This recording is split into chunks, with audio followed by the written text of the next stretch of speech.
This is the Chris Project, where we discuss mental wellness, self-awareness, and mindset with entrepreneurs and experts. Set your perceived ideas and biases aside, and let's go on our journey for yourself, for your family, for the world.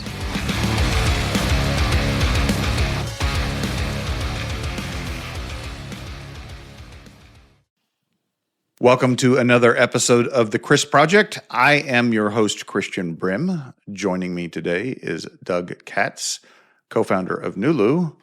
Doug, welcome to the show. Thank you. Thanks for having me. I really appreciate it.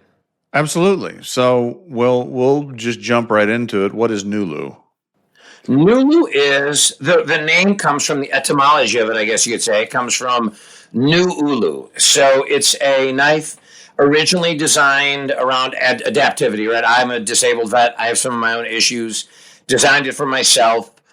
With my partners, we really discovered some ability to commercialize it and realized the positive impact. And we're all a little bit older. So I think we also had the means to launch something. And so it's an adaptive knife. And sadly enough, I don't have one in front of me right now because I just got back from an event, so a lot of them are packed up. But it's more of a circular geometry than you would typically see with a traditional knife. But it still has a pointy end.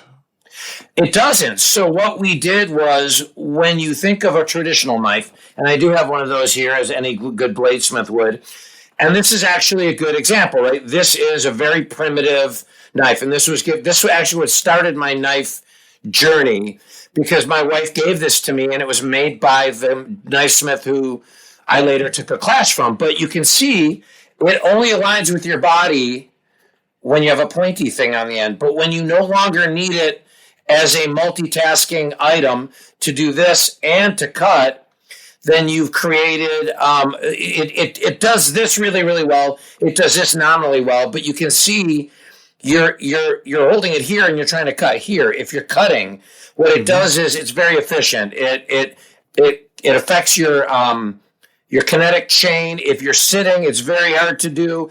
So there's a lot of things, and it's interesting because we've gone back and forth about how do you address traditional knives, right? People like their knives. Knives are a very primal thing for mankind, right? It's what helped lift us up. It was one of the first tools. But when you don't need the point is pointless. And so that's why we went with this more circular geometry. And I actually could go, do you want me to go around and get one real quick? Sure. Sure. Yeah. Hold on. Give me 2 seconds. I have one in my storeroom. All right. So coming right out of the bag here, right, in our inventory.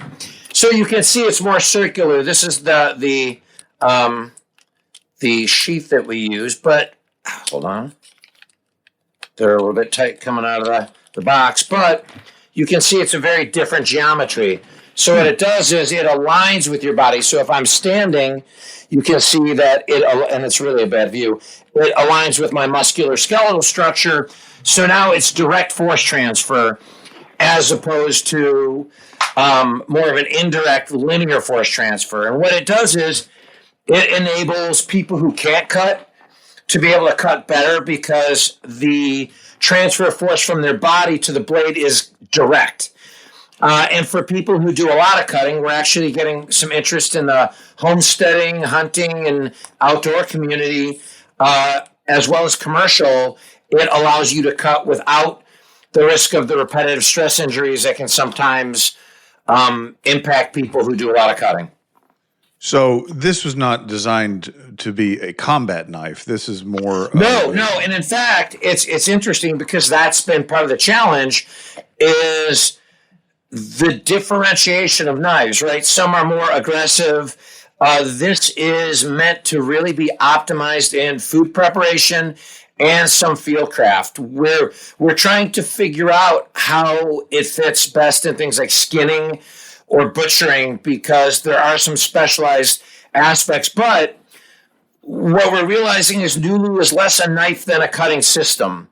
And we have some things that are about this that are going to be coming out future state, like accessories that will allow for, like a gut hook or something to be able to scale a fish. That will all be integrated into it. So it's not necessarily just a knife. It can do more at the time that we fully fulfill the roadmap. Interesting. So how long have you been, when did you launch Nulu? It was about 3 years ago is when when the inception was. It was very interesting. As we were talking before, I just got back from an entrepreneurial conference that my West Point classmates run every year. And it was an interesting mark of time because I'd been 3 years in a row. And the first year I had 3D printed versions, right? That was about it. The second year they do a pitch competition, sort of a Shark Tank-ish one. And I presented at that. And this year I was exhibiting. So it's been I would say about 2.5 to 3 years, full enterprise life cycle. I think in terms of the incorporation, we've been at it for a little over 2 years now as I've built the team and really fleshed out the project and gone to market. Because right now we're fully at market. I love that. I always find inventors of things. I mean, they say inventors. I think all entrepreneurs are inventors of a sort. Yeah. But when you're creating a physical thing, I've always been fascinated by that and the patent process and just like how you come up with an idea in your head and make it a physical thing. So, what did you do? Can I take a second on that real quick? Sure, because it's something absolutely. it touches on the why of some of the things we're seeing in political policy now. But what's a shame is when you look at sort of what has really become of sort of the innovation space. And when I go to events like I went to, most of the people are tech. A lot of them are dual use tech. There are some physical products, but a lot of them are more, again, heavily tech based. And it's very interesting how anachronistic sometimes I feel with physical products. But I don't think you can replace sometimes holding in your hand like this didn't exist 2 years ago. And, not to take away from apps, I've invested in some of my friends' companies, but I don't know, it's fun being a product guy. And I hope that we get more of that as AI and other capabilities have democratized the means of not necessarily production, but the means of synthesis and creation. That really changes things in the entrepreneurial space. I did not consider myself a technical guy. I was not a product guy through the entirety of my career up until this. Most recently, I was a mortgage guy. But the ability to research patents and IT and IP and other things to get help creating diagrams where sometimes with IP, when you were talking about IP, two things can happen. You can have, a couple of things. You can have no IP. You don't want to do that. You can have bad IP where you either didn't have a good attorney or the communication wasn't such that they knew really what you were creating to be able to make the claims right, or you could have good IP. AI and stuff like that allows you to do a lot of the work to where when you're finally doing some of these things, you have a better chance of success. So what I'm hoping is that the renaissance won't necessarily be on the manufacturing side, because that's great, whatever. The renaissance should be in the innovation side. Because at the point where we can strip out a lot of the cost of innovation and potentially the cost of creation of these things, then maybe the manufacturing becomes less of an issue. But it's a part that, everybody keeps talking about the manufacturing side. You don't need to manufacture if you don't have innovative products. And we have as much of a problem in the innovation space of big monolithic companies that in a lot of ways would be better off being broken up. But these companies have the deep pockets where the minute you get some momentum, they try and crush you. So that was a little public service announcement about IP, but it's something that can be the death knell of a lot of entrepreneurs. And when you told when we were talking about your origin story in the beginning, the number of entrepreneurs that think they have IP, they begin to build a thriving business, and then in an instant, it's taken away from them. There's an entrepreneur who's in an organization called U.S. Inventor that I'm in, named Molly Metz, who had a great, she's a world-class jump roper, and she had a jump rope she invented, and a bunch of companies that were competitors, some licensees, stole it.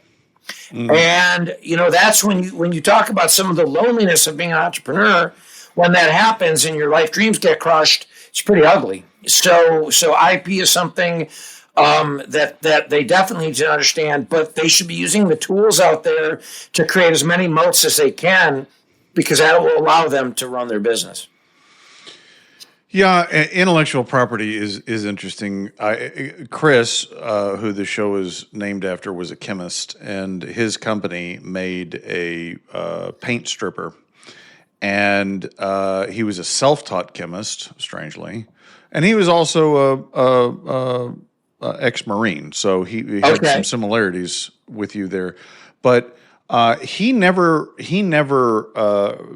obtained a patent, and it never was an issue. But I think when some things like Coca-Cola, they've never patented their recipe, right? And that's, some things I think facilitate that. His product did, because it's real hard to reverse engineer stuff chemically. Yeah, right. So yeah, it is interesting. So you mentioned the loneliness, and I think that I heard this statement from a pastor several months ago. And he didn't cite a reference, but it just resonated through that we as a society have never been more lonely.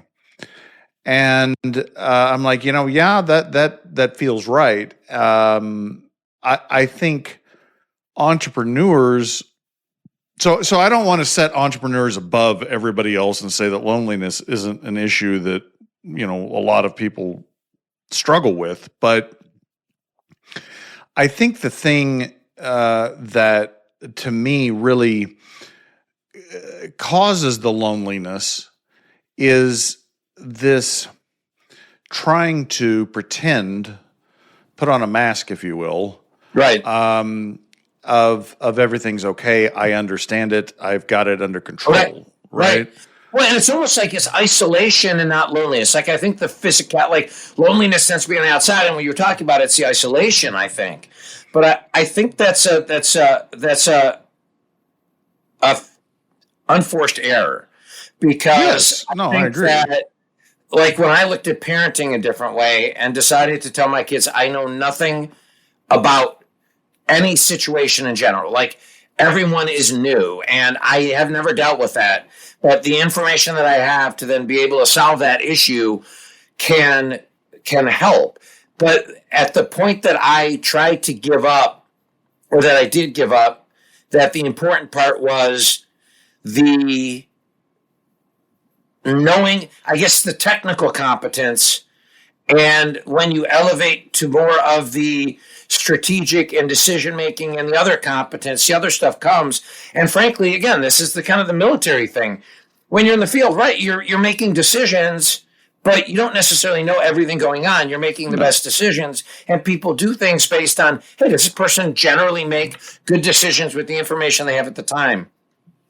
I think that sometimes the persona people try and build is this persona of perfection, as opposed to, hey, I do the best I can. I take care of the people that work with me, and generally I get it right enough that I built the intellectual and other capital with everybody to have them do it, and the ability to approach them when there are issues to make myself less isolated. So I'm lucky because the entirety of my team are mostly, if not all, over 50.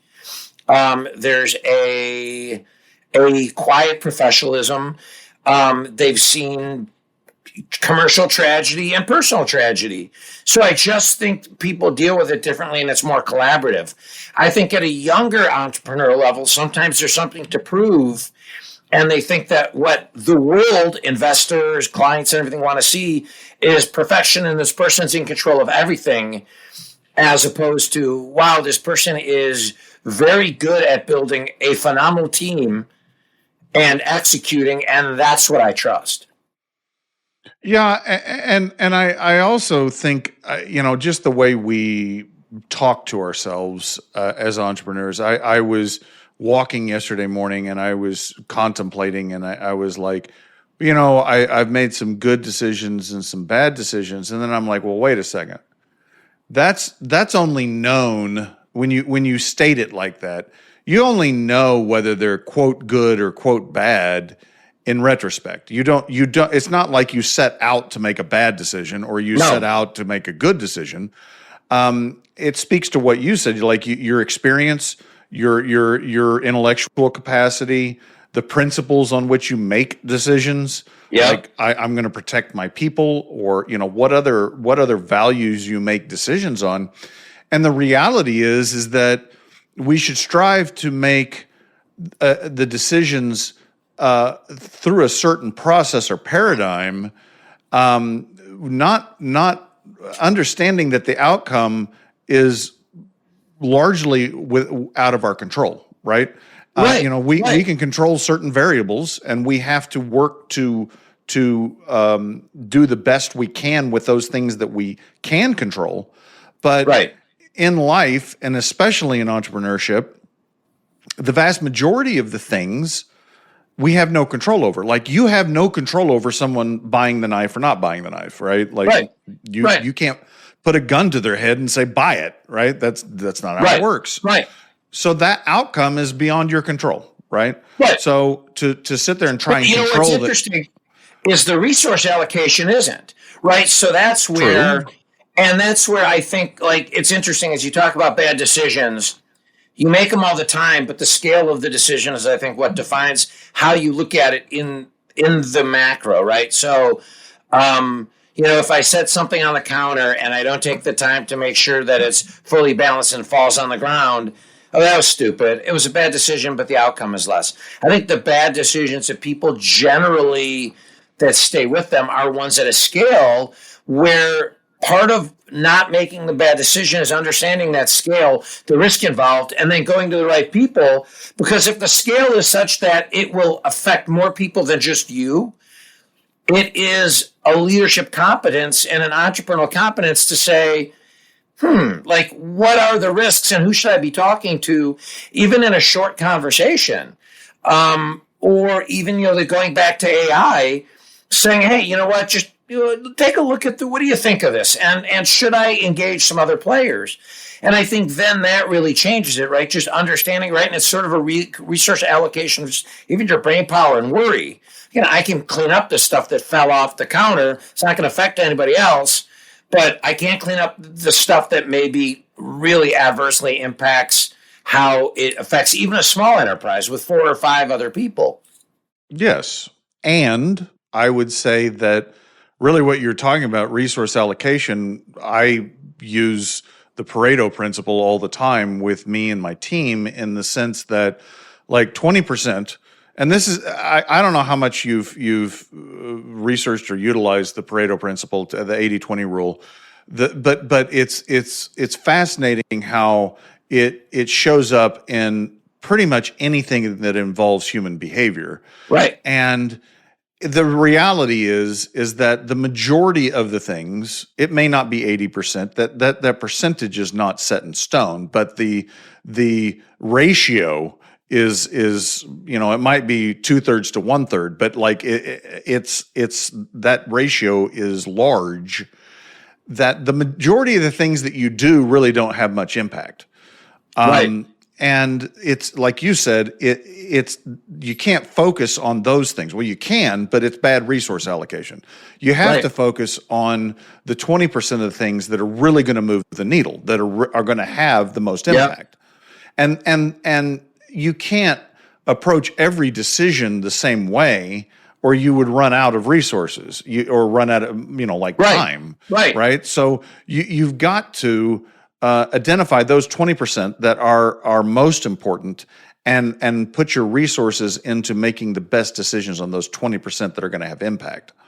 And I think, the one thing that I've gotten better at, but still I think is understanding then how to evaluate that, right? So if you're saying I'm allocating my time, financial resources or whatever. Okay, when do you cut bait? And that's sometimes, I think, the harder thing is getting over what would be considered sunk costs. And that's actually why I like the entrepreneurial world. Like, it's really interesting. You talk about entrepreneurial isolation, but you could also look at it as entrepreneurial autonomy. The same thing that gives you the ability that's true. to make those more rapid decisions and maybe remedy a bad resource allocation decision are what make it lonely, right? Because ultimately that decision is the one that you live with.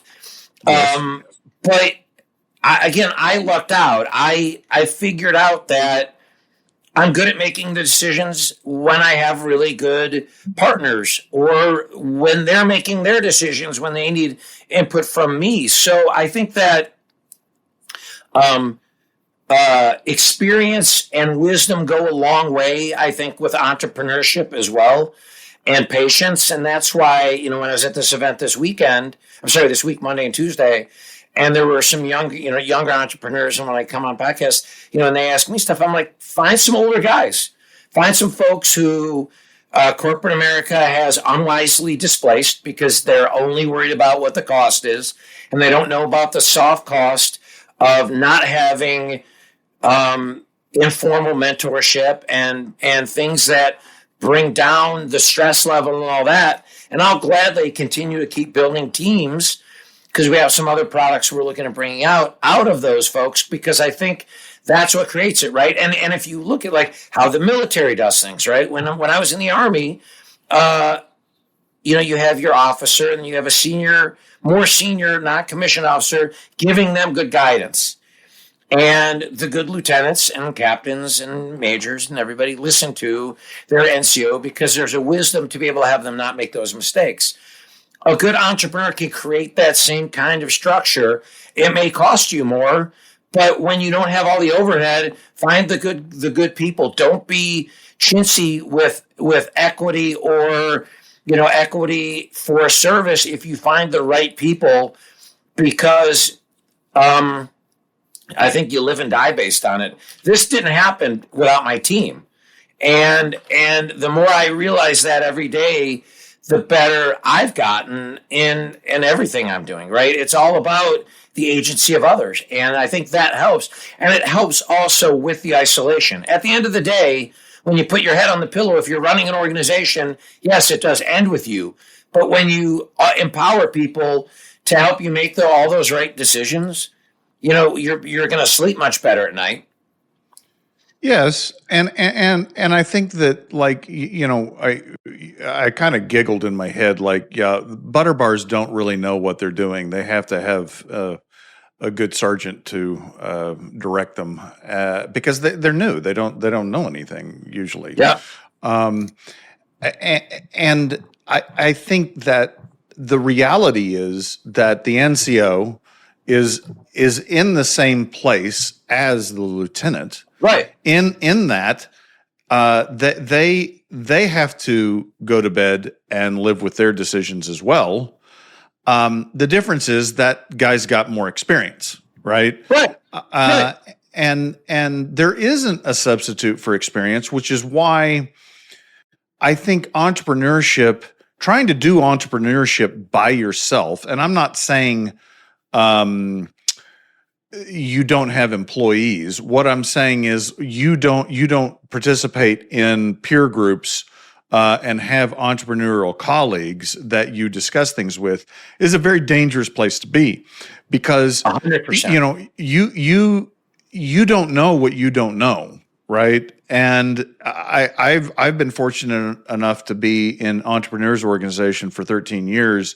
And one of the most powerful things is to be able to go into a group of your peers and say, this is what I'm experiencing.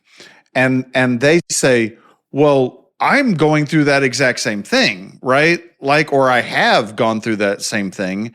And to know that, oh, I'm not the only one experiencing this. Like, this is normal. Right. Well, and especially the innovation space, unfortunately, what I think a lot of people, going back to the patent side, but it could even be, I've got a great service idea, or I got a great idea for whatever. They think that the idea is what it's all about. No. And Ideas are a dime a dozen. Right. And the thing is, there's the number of people that will actually pursue an entrepreneurial path is very low. So you could tell to someone who thinks it's a great idea, says I'm going to copy it, runs out of gas, even before they get back to their desk. But the reality is when you talk about entrepreneurial organizations, and I always encourage the people I meet, check about like accelerators and the meetup groups that you're talking about. If people are going to that, they're not going to like, I'm going to go to as many entrepreneurial groups as I can to steal someone's idea.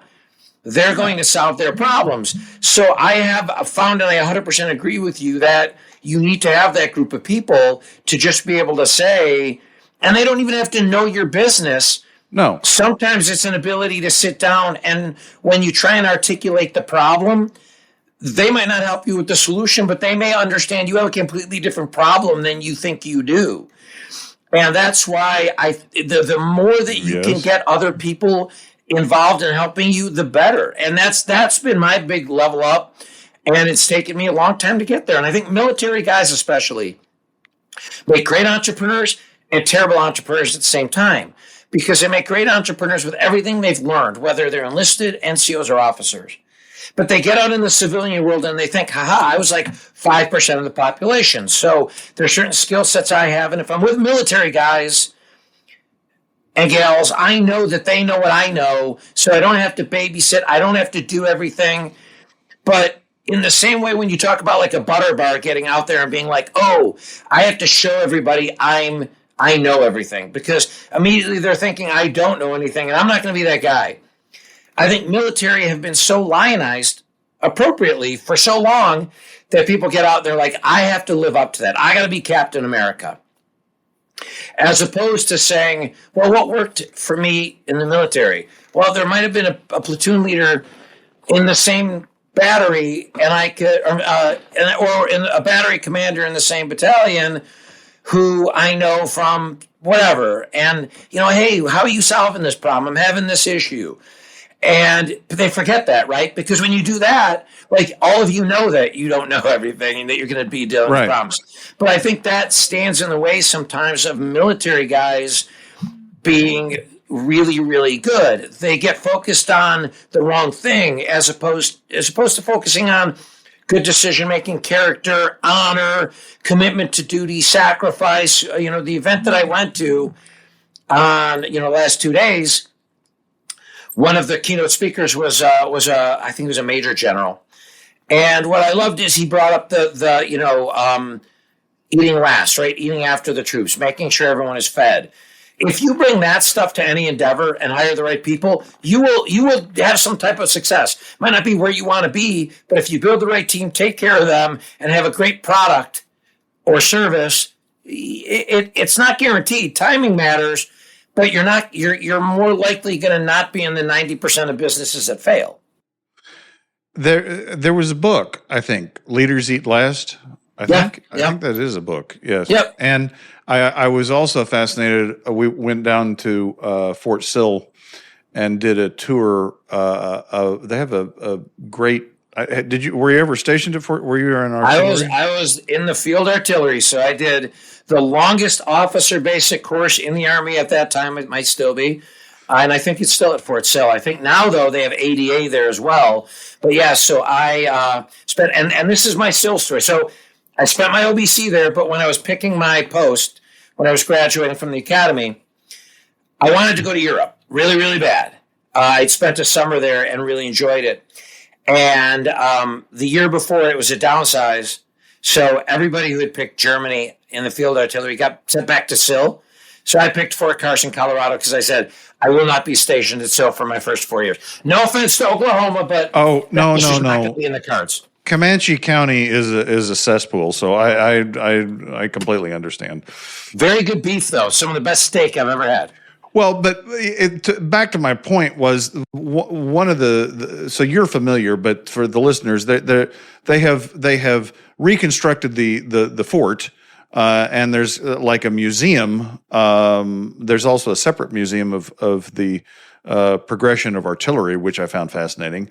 It was there that I learned what a caisson was, they keep rolling along. But they were showing the stables back, and they were talking about how the soldiers fed the horses first, right, before they ate. And I'm like, yeah, that makes sense, because if the horses are dead, you're in deep shit. And I think as a leader, it's easy to think of your team as a cog. I don't know, like something that can be easily replaced, or it doesn't really matter who sits in those seats because I can just find somebody else.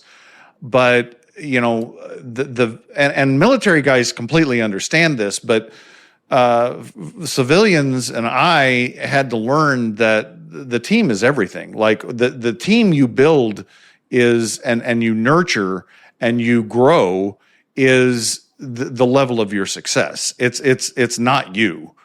Right. Well, and it's as you were just saying that, and coming back from being in a room with people who are infinitely smarter than me, you get imposter syndrome. You know that you've hired good people when they are trying to put the processes, technology, capture the institutional knowledge and everything that would be required for anybody to step in and do their job if something happened to them. And I think that that's huge because they're not camping out in that job.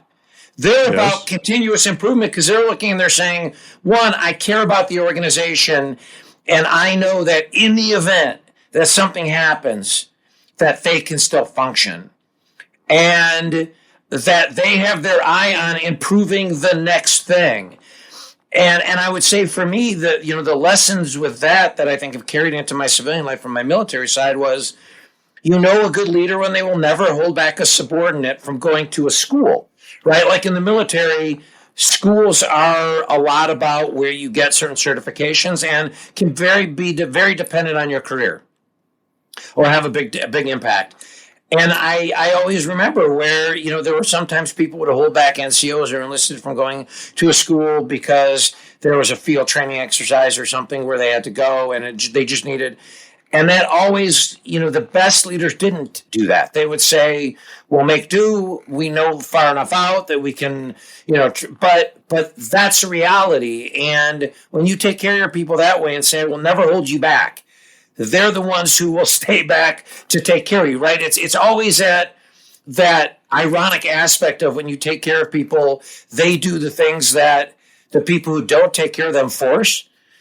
Kind of like if you don't send them to the school that will help them, then they won't go above and beyond to help you because they don't feel supported. But when you do the right thing, then they go above and beyond. So I think it's the things that everyone goes, yeah, that makes sense. And then they don't do it, right? Like they get caught in the day-to-day. They're like, I know I should be doing this.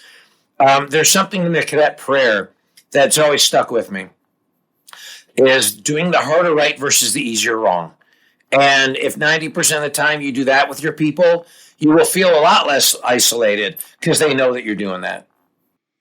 Yeah, no, that is sage wisdom. Our leadership team this year went through Jocko Willnick's leadership strategies and tactics as a group. Have you read the book? I have not. Okay. It's basically a lot of his experience share. I guess he was a Navy SEAL, but he got sent back to San Diego to develop the leadership training course for SEALs. Okay. And so it was around that experience and the lessons he learned deployed. But one of the things that stuck with me is the idea that the leader, the good leaders will do any job. Like nothing is beneath them. It's not like I'm going to do everything in the organization, but I'm willing to, and occasionally do. Like his example was going through and taking out the trash at the barracks. Like, that was just, it was a menial task, sweeping and taking out the trash. But, he needed to let his team know that he wasn't above doing it. Well, there's two sides of that. The other part, and I'm in a really neat situation now because my daughter last year graduated from the Coast Guard Academy. And we talk about leadership a lot. That's brutal. And one of the first things she did when she got to her unit was show me your job. And it is a part where you're showing you're not beneath it, but that also now you know what they do. And there's two things that come out of that. First, you could do the job in a pinch, but two, you know if someone's feeding you a line of BS. Mm-hmm. And I always felt that was important too, because that person who shows you that job isn't always going to be the one doing it. And the ability to know if someone's doing it to standard, and frankly, a good time to do that is if you hear them complaining about the process of that job, because that's the time to look and say, show me what you're doing. Is there a better way to do it? Right. And I think that's another big unlock, right? Like when you start looking and saying, it isn't about me. None of it's about me at all. And when you do that, the other thing that I have found, frankly, as an entrepreneur and a leader is I'm not particularly religious, but I'm pretty spiritual. At some point, I really got into like Zen and ego death. And you realize how much it really plays into other religious stuff. But when you look at a decision and you say, is this decision about me? Or is it about, am I doing it for that reason? And if you look everywhere, if you're posting something on social media, is it about me and the likes and the self, that what's going to feed me, or is it something broader than that?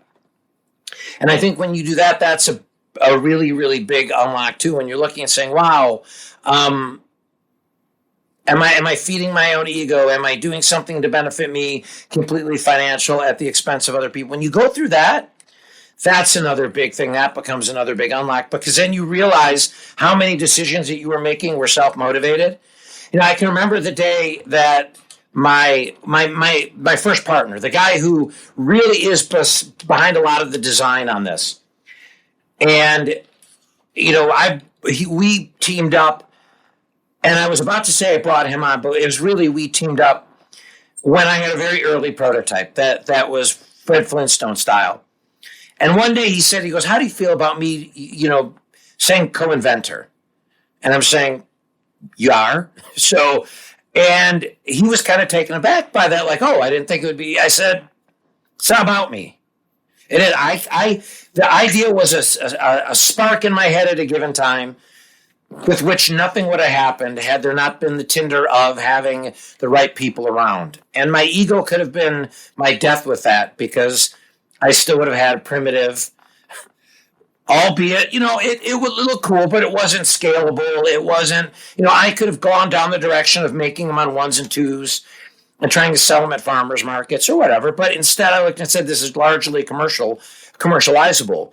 But I think that's a really big unlock. And I think that helps everything else, right? If you don't have an ego, you go to meetups and you talk to people and say, boy, I'm having these problems.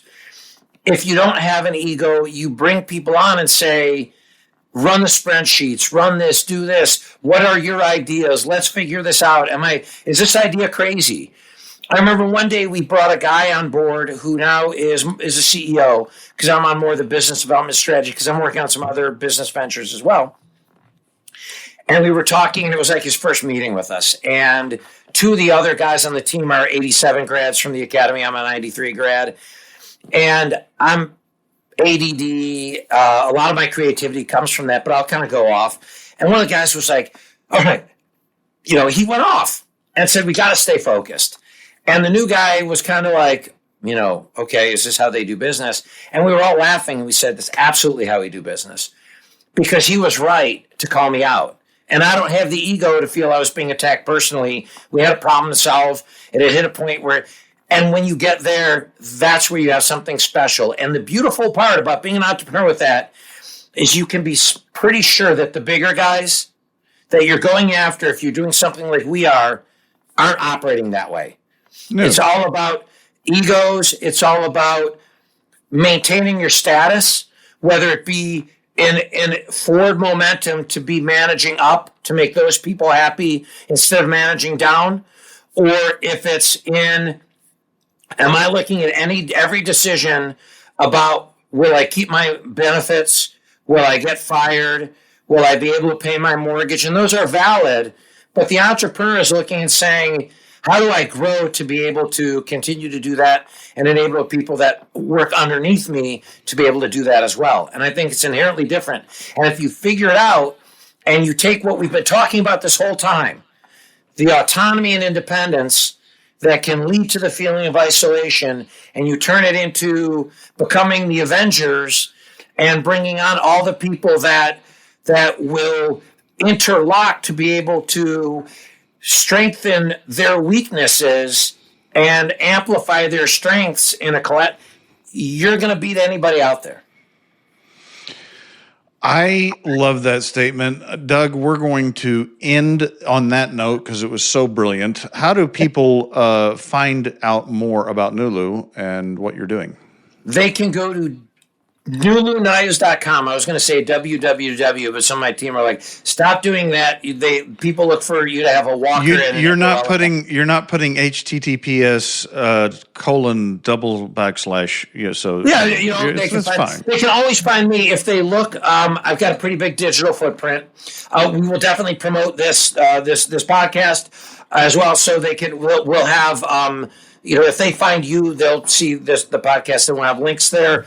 I'm on LinkedIn, and because this is about entrepreneurs in a lot of ways, and especially your mission and your success story, one of the things I can definitely say came out of this event that I went to the past 2 days is that belief that anyone in that room would answer the phone or answer a message when they call. And I would say anyone listening to this, reference your show. If I can help them, let me know. I mean, be specific on how I can help.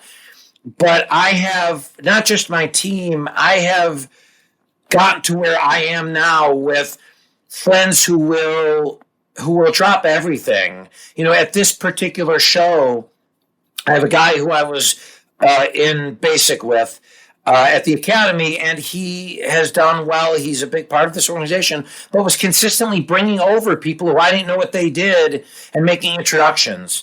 That's how people succeed, and I would love to help anyone out I can because I love your mission. And having my class, the class of 1993, has had a lot of suicides from people who served and who lost purpose or lost the feeling that they had people out there to help them. And that should never happen. It should never happen in the military. It should never happen to anybody. So any help I can give. So not just on the Nulu side, let me help anybody who's got an endeavor that I can pass on anything that I've learned. I can't say it'll be valuable, but I'll answer the phone. I love that. I've through my experience with EO, I have learned that experience share is much more valuable than advice. And so, I'll have people, reach out and say, well, do you have any advice? And I'm like, if you're paying me for professional advice as a CPA, absolutely, I'll give you advice. But as an entrepreneur, the best thing I can do is just give you my experience and what I did and what I learned, because that then puts the ownership of the decision back on them. It's not me telling you what to do. Right. You got to figure this out yourself. Right. But here's and what I went through. Like I when I get help and people ask questions on it, the other thing I would tell people is find the resources. I think sometimes entrepreneurs think of things in a certain way, and their score, especially for any prior military or active, there are accelerators that are either specifically for that, things like IVMF, Warrior Rising, but there are ones like Founders Institute that have scholarships for military. But there are also ones out there for disadvantaged businesses, minority or women-owned. And, of course, it sounds like all these carve-outs, but if you're not part of any of those groups, there are other people that will help. There are overlapping affinity groups of people who fundamentally want to see you successful. And you got to go out and find them. You got to pick through, if you've been apple picking ever, there's a lot of crappy apples out there until you fill the bag with the ones you want to bring home. But you got to have the desire to do that. And there's plenty of people, a lot of trees out there you can pick from. And I think that more entrepreneurs have to do it. Because I do think entrepreneurship is what is going to be like the next decades of what makes our economy work. I think the multinationals really don't care the same way about your community and about the American worker the same way that the entrepreneurs do. Everyone that I meet loves their employees and wants to see them succeed. Yes, I would agree. They don't want to and fundamentally can't solve the problem. Right. Doug, I really appreciate the insight that you've brought to the show. Listeners, we'll have some of those links in the show notes, not all of them, because we referenced a lot. If you like what you've heard, please rate the podcast, share the podcast, subscribe to the podcast. Until next time, remember, you are not alone.